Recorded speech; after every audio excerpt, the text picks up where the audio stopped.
പാലക്കാട് ഉപതെരഞ്ഞെടുപ്പിലെ നീലപ്പെട്ടി വിവാദത്തിൽ CPIM വാദം പൊളിയുന്നു. ആരോപണത്തിൽ തെളിവ് കണ്ടെത്താനായില്ലെന്നാണ് പോലീസ് റിപ്പോർട്ട്. കേസിലെ തുടർ നടപടികൾ അവസാനിപ്പിക്കുകയാണെന്ന് പാലക്കാട് ജില്ലാ പോലീസ് മേധാവി R. ആനന്ദ് 24നോട് പറഞ്ഞു. മന്ത്രി MP രാജേഷും CPIM-ഉം ജനങ്ങളോട് മാപ്പ് പറയണമെന്ന് പ്രതിപക്ഷ നേതാവ് VD സതീശൻ ആവശ്യപ്പെട്ടു. പാതിരാ നാടകം 6 കാര്യങ്ങൾ അവർക്ക് എതിരായി തിരിച്ചു വന്നു. 1 കത്ത് നാടകം, 1 പാതിരാ നാടകം, 3 പെട്ടി നാടകം, പിന്നെ സ്പിരിറ്റ് നാടകം, പിന്നെ പരസ്യ നാടകം ഇല്ലേ, പിന്നെ സന്ദീപ് വാര്യരെ സംബന്ധിച്ച വിവാദം. 6 കാര്യങ്ങൾ CPM ഉണ്ടാക്കി. BJPക്കെതിരെയല്ല, കോൺഗ്രസിനെതിരെ. 3ാം സ്ഥാനം ഉറപ്പിച്ചിട്ട് കോൺഗ്രസിനെ തോപ്പിച്ച് BJP ജയിപ്പിക്കാനുള്ള അന്തരീക്ഷമാണ് അവരവിടെ ഉണ്ടാക്കിയത്. അത് ഞാൻ പറഞ്ഞത് ശരിയായില്ലേ? അപ്പോൾ ഇതെല്ലാം ഇതിന് ഉത്തരവാദികളായ ആൾ മന്ത്രി MP രാജേഷാണ് അതിൻ്റെ ഉത്തരവാദി. അദ്ദേഹത്തിൻ്റെ അളിയൻ മന്ത്രി മാപ്പ് പറയണം, പൊതുസമൂഹം CPM-ഉം മാപ്പ് പറയണം. നിഖിൽ പ്രമേഷ് വിശദാംശങ്ങളുമായി. നിഖിൽ, പാലക്കാട് ഉപതെരഞ്ഞെടുപ്പ് കാലയളവിലെ ഏറ്റവും വലിയ വിവാദങ്ങളിലൊന്ന് അതിപ്പോൾ തെളിവില്ലാതെയായി മാറിയിരിക്കുന്നു. ജില്ലാ പോലീസ് മേധാവി നൽകിയിരിക്കുന്ന റിപ്പോർട്ട് എന്താണ്? ഇതിലിപ്പോൾ CPIM നേതൃത്വം മറുപടി പറയേണ്ടുന്നൊരു അവസ്ഥയിലല്ലേ കാര്യങ്ങൾ? തീർച്ചയായിട്ടും അനുജ, കാരണം തെരഞ്ഞെടുപ്പ് കാലത്ത് ഒരു വലിയ ടൂളായി CPIM ഉപയോഗിച്ചിരുന്നതാണ് ഈ ട്രോളി ബാഗ് വിവാദം. കള്ളപ്പണം പാലക്കാട് ഉപതെരഞ്ഞെടുപ്പിൽ വിനിയോഗിക്കാൻ വേണ്ടി കോൺഗ്രസ് എത്തിച്ചു എന്നുള്ള വലിയ ആരോപണം, പ്രത്യേകിച്ച് സ്ഥാനാർത്ഥി രാഹുൽ മാങ്കൂട്ടത്തിനെതിരെ അടക്കം വലിയ രീതിയിലുള്ള ആരോപണമായി ഉന്നയിച്ചിരുന്ന ഒരു വിഷയമായിരുന്നു അത് അന്ന് തന്നെ വലിയ രീതിയിൽ CPM-ന് ബൂമറാങ്ങായി തിരിച്ചടി നൽകുന്നൊരു സാഹചര്യമുണ്ട്. കാരണം NN കൃഷ്ണദാസ് അടക്കമുള്ള മുതിർന്ന നേതാക്കൾ പറഞ്ഞത് പാലക്കാട് ചർച്ചയാകേണ്ടത് ഇത്തരത്തിലുള്ള വിഷയങ്ങളല്ല എന്ന് അദ്ദേഹം വ്യക്തമാക്കുന്ന സാഹചര്യമുണ്ടായിരുന്നു. അതിന് പിന്നാലെ വലിയ തിരഞ്ഞെടുപ്പ് പരാജയവും ഉണ്ടായി.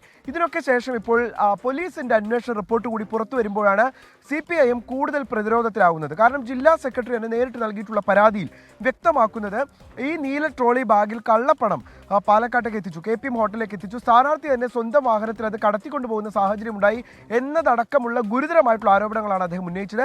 ആ കേസിൽ ഇപ്പോൾ ഇത്രയും ദിവസം കഴിഞ്ഞ് റിപ്പോർട്ട് സമർപ്പിക്കുമ്പോൾ സ്പെഷ്യൽ ബ്രാഞ്ച് DYSP ആണ് ആ കേസിന്റെ അന്വേഷണം നടത്തിയത്. അദ്ദേഹം റിപ്പോർട്ട് സമർപ്പിക്കുമ്പോൾ അതിൽ പറയുന്നു, ഈ കള്ളപ്പണം എന്ന് വ്യക്തമാക്കാവുന്ന തരത്തിലുള്ള യാതൊരു തെളിവും ഇതുവരെയുള്ള അന്വേഷണത്തിൽ നിന്ന് ലഭ്യമായിട്ടില്ല. ഈ പശ്ചാത്തലത്തിൽ ഈ കേസിന്റെ അന്വേഷണം തെളിവുകളുടെ അപര്യാപ്തതയിൽ ഇവിടെ അവസാനിപ്പിക്കുന്നു എന്നുള്ളതാണ് ഈ റിപ്പോർട്ടിൽ വ്യക്തമാക്കുന്ന കാര്യം. ജില്ലാ പോലീസ് മേധാവി R. ആനന്ദ് അല്പസമയം മുൻപ് നമ്മളോട് അത് സ്ഥിരീകരിക്കുകയും ചെയ്തു. ഈ സാഹചര്യത്തിലാണ് കോൺഗ്രസ് നേതാക്കൾ തുടക്കം മുതൽ ഉന്നയിച്ചിരുന്നത് അതൊരു രാഷ്ട്രീയ ആയുധമാക്കി മാറ്റാൻ ശ്രമിക്കുന്നു എന്നുള്ള അവരുടെ ആരോപണം ശരിവെക്കുന്നു.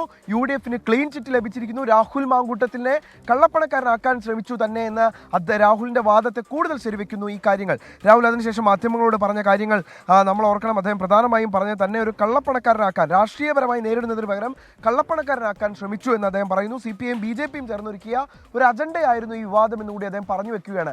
ഒരു രാത്രി എന്തൊക്കെ നാടകങ്ങളാണ് KPM ഹോട്ടലിൽ നടന്നത് എന്നുള്ളത് നമ്മൾ കണ്ടതാണ്. ഷാനിമോൾ ഉസ്മാന്റെ അവരുടെയൊക്കെ മുറികളിലേക്ക് കയറി ചെല്ലുന്നു, ബിന്ദു കൃഷ്ണയുടെ ഒക്കെ മുറിയിലേക്ക് കയറി ചെല്ലുന്നു. 12 മണിക്ക് ശേഷം വനിതാ ഉദ്യോഗസ്ഥർ പോലും ഇല്ലാതെ ആ വാതിലിന് പുറത്ത് തട്ടുന്നു, ആ റൂമുകളിലേക്ക് കയറി ചെല്ലുന്നു, അവിടെ പരിശോധനകൾ നടത്തുന്നു. അങ്ങനെ വലിയൊരു നാടകം, ഒരു റെയ്ഡ് നാടകം തന്നെ ആ ദിവസം നടക്കുന്നു നമ്മൾ കണ്ടു. തൊട്ടടുത്ത ദിവസങ്ങളിലും പരിശോധനകൾ നടന്നു. CCTV ദൃശ്യങ്ങൾ പരിശോധിച്ചതിൽ നിന്ന് രാഹുലിന്റെ വാഹനത്തിലേക്ക് ഈ നീല ട്രോളി ബാഗ് കയറ്റുന്നതായും കണ്ടു.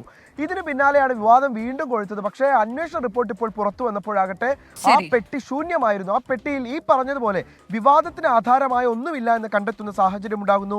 UDF-ന് പൂർണ്ണമായ ക്ലീൻ ചിറ്റ് ലഭിക്കുന്നു ഇപ്പോഴത്തെ സാഹചര്യത്തിൽ. അനുജ, അതാണ് പാലക്കാട് ജില്ലാ പോലീസ് മേധാവിക്ക് സ്പെഷ്യൽ DYSP നൽകിയ റിപ്പോർട്ട്.